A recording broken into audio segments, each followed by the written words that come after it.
हार और जीतना हमारी सोच पर निर्भर करती है। इसलिए तो कहते हैं, या आपने सुने होंगे कि हार जाने में और हार मान लेने में बहुत बड़ी फर्क होती है। अगर आप हार मान लेते हो तो आप कभी भी कोई भी चीज़ नहीं जीत सके, कभी भी नहीं, क्योंकि आप हार मान चुके हो। बट आपके अंदर है जुनून जीतने की, तो आप जो चाहो वो पा सकते हो, जितनी टारगेट हो उसको achieve. Hello everyone, I hope आप सभी लोग बहुत अच्छे होंगे और उतने ही अच्छे तरीकों से आप सभी लोगों की पढ़ाई चल रही होगी। तो इस वीडियो में हम लोग बात किसके बारे में करने वाले हैं भाई? तिमाही पेपर 2023 के बारे में। क्योंकि तिमाही पेपर हुआ उसके बाद से ये वीडियो बहुत जल्दी आ जाना था, बट हम जो है वेट कर रहे थे आप लोगों की रिजल्ट का, क्योंकि हमने जो है मेहनत किए थे तो उसकी रिजल्ट का इंतजार तो सबको रहती है। आप सबको भी रहा होगा, बहुत से स्कूलों में आपको रिजल्ट दिखाया जा रहा होगा, हर एक सब्जेक्ट का आपको आंसर सिर्फ दिखा रहे होंगे, या बहुत से स्कूलों में तो अभी बाकी होगा, या कई स्कूलों ऐसे होंगे दिखा चुके होंगे। तो बहुत से बच्चे का जो रिजल्ट जो है इस तरीके से आया है, कहा जाए अनएक्सपेक्टेड। ठीक है, कुछ लोगों का जो रिजल्ट है उसमें फेल शो हो रहा होगा। अगर 10 में से भी एक बच्चे का अगर फेल रिजल्ट आ रहा है तो ये वीडियो उनके लिए है कि अब आपको क्या करना है। उससे पहले आपको ये समझना पड़ेगा कि भाई ये फेल हुए हो, या कई बच्चे ऐसे भी होते हैं, मतलब वो जो जस्ट पास हुए हैं, और पास भी हुए हैं तो खुद के मेहनत से नहीं हुए, वो इधर उधर से जैसे भी उसके पास ट्रिक होती उनसे वो पास हुए हैं।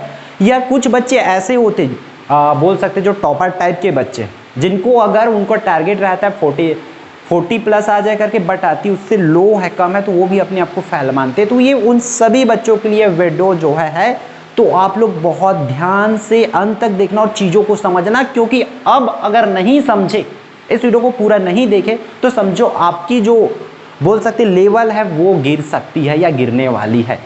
तो सावधान हो जाओ। वैसे भी इतनी हम है कि आज हमें ये रिजल्ट मिल रहा है, उसके जिम्मेदार कौन है, इन चीज़ों को आपको समझना पड़ेगा कि जिम्मेदार कौन है और अब क्या करना है। ये चीज़ों की आप कोई सभी क्लास को, मैं बोर्ड क्लास को टारगेट नहीं कर रहा हूँ, 9th के बच्चे हो चाहे आप 11th 10th के हो, 12th के हो, किसी भी क्लास के बच्चे हो, सभी के लिए, हमारे छत्तीसगढ़ के सभी बच्चों के लिए। क्योंकि फेल होना बुरी बात नहीं है, आपने स्टार्टिंग में सुन चुके, फेल होना बुरी बात नहीं है, लेकिन आप हमेशा उस चीज़ को दिमाग में रख लेना कि मैं फेल हूँ, हमसे कुछ ना हो पाएगा। इस चीज़ों को अगर आप नहीं हटाओगे दिमाग से, तब आप कुछ भी नहीं कर पाओगे। याद रखना, जरूरी नहीं है कि आप पढ़ाई बस में फेल नहीं होते लोग, जरूरी नहीं है कि सिर्फ पढ़ाई बस में फेल होते। कई बच्चे क्या करते, फेल होते फिर पढ़ाई को छोड़ देते। भाई मेरे समझो, आप लोग सिर्फ पढ़ाई बस में फेल नहीं होते, आप दुनिया के हर कदम में फेल होगे। हमेशा हर जगह पास एंड फेल लिखा रहता है। आप कुछ काम करोगे तो वहाँ पर भी फेलियर एंड पास होती है। तो इसलिए अगर आप यहाँ हार मानोगे, छोड़ोगे कि मैं फेल हो गया, अब हमसे ना हो पाएगा करके, या अपने टारगेट को यहीं छोड़ोगे, तो समझो आप नहीं कर पाओगे। तो आपको इस वीडियो से समझना है कि अब क्या करना है। तो चलो हम बात कर लेते जिम्मेदार कौन है। तो जिम्मेदार की मैं बात करूं तो 2-3 लोग हो सकते हैं। ठीक है, एक तो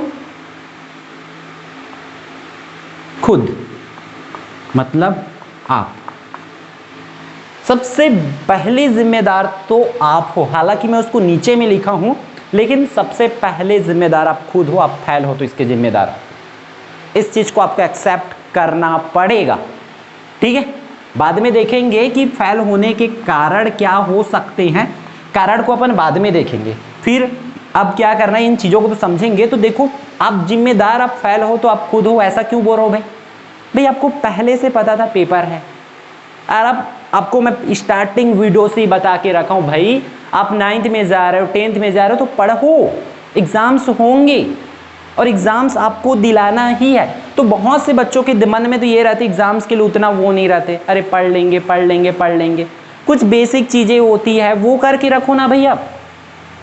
हम क्या करते हैं, रियल बात बता रहा हूँ, हम किसी और चीज के चक्कर में पड़े रहते कि पेपर के एक दिन पहले वो चीजें हमें मिल जाएगी या वो होगा। इवन हम आपको अगर सैंपल पेपर भी दे देंगे ना प्रैक्टिस के लिए, उसमें भी आप फैक है रियल है ये करते रहते हो। यहां आपको समझना पड़ेगा, फेल वहां पर होते हो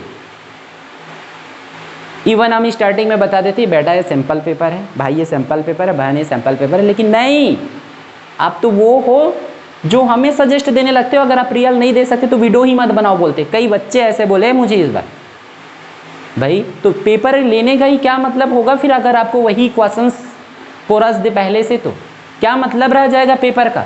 भले आपको बुरा लगे, आप अनसब्सक्राइब कर सकते हो, कर लो, मुझे कोई दिक्कत नहीं है, बट आपको ये चीज़ें समझना पड़ेगा पेपर क्यों लिया जाता है, ठीक है। तो चीज़ों को समझो और आप जिम्मेदार खुद हो, इस चीज़ को तो पहले एक्सेप्ट करो, क्योंकि आपकी मेहनत में कहीं ना कहीं कमी रहा होगा, इस वजह से आपकी रिजल्ट आपको ये शो हुआ या आपको आज ये मिला है, ठीक है। दूसरी बात, टीचर, थर्ड पेरेंट्स, ठीक है। टीचर कैसे भाई, टीचर में भी सम केसेस में हो सकते हैं कि मान के चलो टीचर ना हो आपकी स्कूल में, इसके वजह से हो सकता है, बट वहाँ पर भी अगर टीचर नहीं है तो आज के टाइम में एक्सक्यूजेस नहीं बनानी चाहिए। अब बहाना बनाओगे तो एक बहाना के पीछे 10-10 बहाना बनेगा कि टीचर नहीं है बोलोगे, फिर मेरे पास ये नहीं है, आज तबीयत खराब है, आज ये है वो है, ऐसा वैसा सब कुछ। क्योंकि मुझे पता है पेपर किस टाइम में हुआ, गणेश जी बैठे थे उसी टाइम में, तो कई बच्चों तो उसी में पूरा लगे हुए थे। इवन पेपर चल रहा था, बेटा का सुबह पेपर है, लेकिन उनको मतलब नहीं है, वो रात भर वही मस्ती मौज मस्ती कर रहे हैं, एक जगह बैठे दोस्त मिलके, गणेश जी बैठा है वहाँ पर मस्ती कर रहे हैं। हालांकि इस चीज़ पर भी बहुत लोग बुरा मान सकते हैं, बट ये रियल है भाई। पेपर एक तरफ वो चीज़ें, मैं नहीं बोलता कि वो चीज़ें मत करो, लेकिन भाई आपकी पढ़ाई को भी तो इम्पोर्टेंस देना पड़ेगा। फिर टीचर ना रहने की वजह से, या कई टीचर्स ऐसे होते हैं कि आपको 100% ना दे पाए हो कुछ रीजंस की वजह से, है ना, सब्जेक्ट टीचर ना हो या है तो फिर भी आपको वो एग्ज़ाम लेवल की प्रिपरेशन ना कराए हो, तो ऐसा हो सकता है, ठीक है। लेकिन आज भाई यूट्यूब में इतनी सारी कंटेंट्स, अब एक नाम सर्च कर दोगे तो हज़ारों वीडियो उसके लिए आपको मिल जाएगी, बस ज़रूरत है मेहनत करने की, ठीक है। फिर पेरेंट्स ऐसे होते हैं कि आजकल हमारे छत्तीसगढ़ में तो कुछ पेरेंट्स ध्यान नहीं दे पाते अपने बच्चों पर, ठीक है। इस वजह से हम कहीं ना कहीं उसका गलत फ़ायदा उठाते हैं। हमारे पेरेंट्स कहीं काम वगैरह में व्यस्त रहते हैं, इस वजह से हम मतलब वहाँ में छूट मिल जा रहा है कि हमारे पेरेंट्स हम पर बोझ नहीं डाल रहे कि बेटा पढ़ो पढ़ो पढ़ो, ऐसा हो सकता है, इस वजह से ऐसा है। और एक और रीज़न है, अगर 9th की मैं बात करूँ, 9th वाले बच्चों का फेल होने का सिंपल सी रीज़न है कि भाई आप लोग इससे पहले कोई एग्जाम तो दिलाए रहते नहीं हो, फर्स्ट टाइम 9th में आते हो, इस वजह से वहाँ पर आपको कहीं ना कहीं डिमोटिवेशन मिलती है और आइडिया नहीं रहता है। तो वही आइडिया आपको लग जाए कि क्वेश्चन किस लेवल की आती है, इस वजह से तो अपन सैंपल पेपर प्रोवाइड कराए थे भाई, है ना। तो जिससे मेरे हिसाब से अगर जो बच्चे पढ़ के उस चीज़ को प्रैक्टिस किए होंगे, अगर एज किस टाइप से क्वेश्चन आते हैं ये समझने का कोशिश किए होंगे, तो डेफिनेटली उसको बेस्ट रिजल्ट मिला होगा, ठीक है। तो फिर हम बात करेंगे इसके कारण पर। तो देखो आप तो खुद हो, इस चीज़ को पता चल गया, कारण बहुत सारे हैं। हम गलत वे पे तैयारी करते हैं, हम एग्ज़ाम को एग्ज़ाम के तरीके से नहीं लेते। आजकल हम कंपटीशन किसी से लेते नहीं हैं, हमें मतलब नहीं है हमारा कितना भी नंबर है, हम एक्सेप्ट नहीं कर सकते चीज़ें। भाई आप एक बार कंपटीशन लेके तो देखो, हमेशा टॉपर है तो वो हमेशा टॉप करेगा ऐसा नहीं हो सकता, क्लास की जो टॉपर है हमेशा टॉप करेगा ऐसा नहीं हो सकता। आप उससे डबल मेहनत करो ना, आप उससे बेहतर स्मार्ट स्टडी करो, डेफिनेटली आप उनसे बेहतर रिजल्ट ला सकते हो। इस चीज़ को आपको करना पड़ेगा, जरूरी नहीं है कि बोलते ना उनके भाग्य में लिखा हुआ, ऐसा ना है, आपको समझना पड़ेगा आप भी कर सकते हो। बस शर्ते आपके अंदर उबाल लाओ, आपके खुद में आपके अंदर जुनून लाओ कि हाँ मैं कर सकता हूँ, कर सकती हूँ करके। क्लियर है? तो इन चीज़ों को आपको समझना पड़ेगा। और पढ़ना क्यों है भाई, इन चीज़ों को बहुत से बच्चों को रहता नहीं है, अरे पढ़ के क्या करेंगे, ऐसे ही रहता है, वो तो पास हो जाएंगे। बस पढ़ाई को अगर आप सीखने के तौर पे लोगे तो डेफिनेटली आपको मज़ा आएगा, आप अच्छा कर पाओगे, ठीक है। तो चीज़ों को समझो, करो। आपके माँ बाप इतनी मेहनत से आपको पढ़ा रहे हैं तो कम से कम उनके लिए बेहतर पढ़ाई करो, ठीक है। तो फिर चले समझते हैं कि अब क्या करें। हम सभी क्लास के बच्चों के लिए बात करते हैं, अब क्या करना है। किसी को भी इस रिजल्ट को गलत वे पे नहीं लेना है, पॉजिटिव लेना है। मतलब आज आप 50 नंबर के या बहुत से में 75 मार्क्स की एग्ज़ाम हो, या किसी में तो 100 मार्क्स की भी ले ली है एग्ज़ाम इस बार, कुछ उसका रीजंस है वो नहीं बता सकते इस वीडियो में आपको, क्यों ऐसा किया गया वो हमें पता है, ठीक है। देखो अब आपको करना क्या है कि उसको इस मेन यहाँ से है वीडियो, ठीक है। अब अभी तक अगर आप दूसरा काम करते करते वीडियो देख रहे थे तो उसको छोड़ दो, अब ध्यान दो यहाँ से कि अब आपको क्या करना है।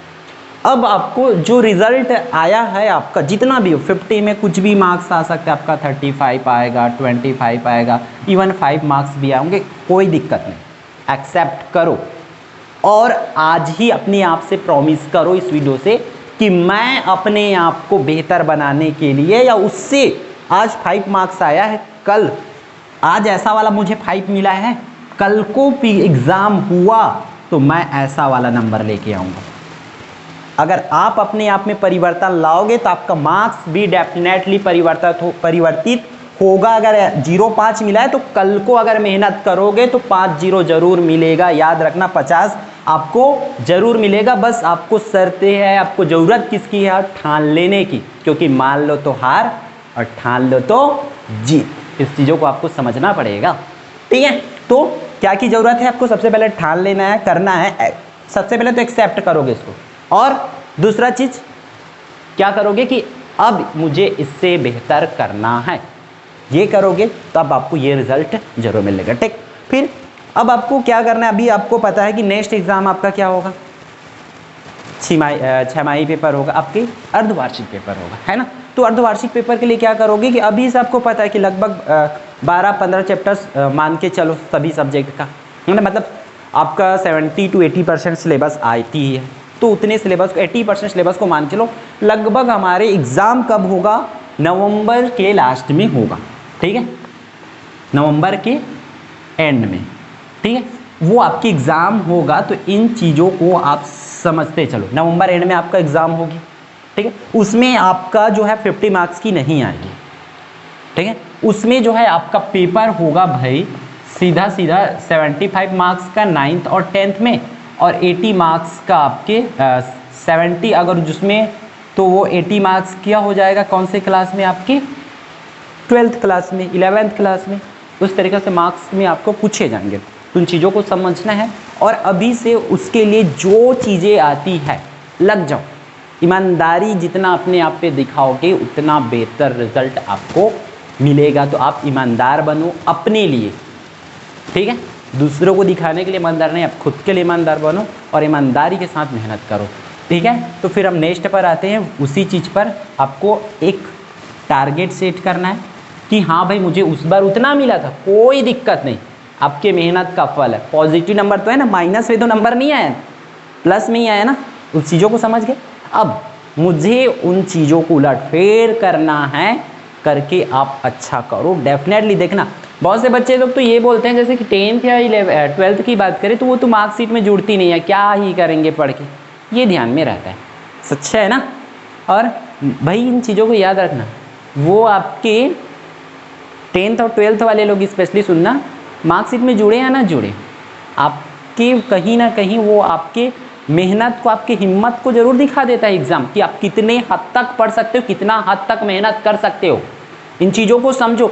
और एक चीज़ भाई याद रखना, पेपर के लिए भाई इधर उधर मत भटका करो। बहुत से बच्चे खाली हमेशा ओरिजिनल पेपर, ओरिजिनल, इसके चक्कर में भाई कब तक करोगे। कि आप लोग तो ऐसे बच्चे हो, आप लोग तो ऐसा करने लग जाओगे कि यूपीएससी का पेपर भी ओरिजिनल मांगने लग जाओगे, ढूंढने लग जाओगे। आप लोग के काम को देखकर तो ये लगता है। भाई रियल पढ़ाई करो, तब आपको रियल रिजल्ट मिलेगा, तब तो आप अपने दम पे कुछ कर पाओगे। चीज़ों को समझो और अच्छे से तगड़े से मेहनत करो, ठीक है। टारगेट सेट करो, उस पर काम करो, एक प्लानिंग बनाओ कि आपको कितने पढ़ना है, कितना टाइम तक पढ़ना है, उन चीज़ों को समझो, ठीक है। तो वीडियो में देखो तो बहुत बोलने को तो बहुत कुछ है, बट क्या होती है ना, ये वीडियो हम बोलते गए तो बहुत लंबी हो जाएगी। तो बस आपको इस वीडियो का कंक्लूजन ये लेना है कि रिजल्ट जो भी है एक्सेप्ट करना है, और हमेशा जो है बेहतर के लिए आपको तैयारी पे लग जाना है। बेहतर करने के लिए, अपने आप में सुधार करने के लिए पढ़ाई करना है, ठीक है। तो और आपको किस टाइप की वीडियो चाहिए, ठीक है, वो कमेंट करके ज़रूर बताएंगे। ऑलरेडी हम 9th और 10th की क्लास, रेगुलर क्लासेस जो है स्टार्ट कर दिए। बहुत जल्द हम कोशिश कर रहे हैं कि 11th की भी हो और 12th की भी क्लासेस स्टार्ट हो। आप इंग्लिश ग्रामर की चारों क्लास के लिए पूरी वीडियो डल गई है, तो वो आप जा करके देख सकते हैं। मिनिमम ग्रामर जो है बाकी है, वो बहुत जल्द आपको प्रोवाइड करा देंगे, ठीक है। तो तो आई होप ये वीडियो आपके लिए यूजफुल रहा होगा। कुछ चीज़ें हैं हो सकता है बुरा लगा होगा, मान के चलो, तो उन चीज़ों को समझते हुए चलना, ठीक है। वो आपके लिए ही बोला गया है, तो आपको उसको एज अ पॉजिटिव लेकर के चलना है, ठीक है। चलो फिर मिलते हैं आने वाले इंपॉर्टेंट वीडियो में। जय जोहार, जय छत्तीसगढ़।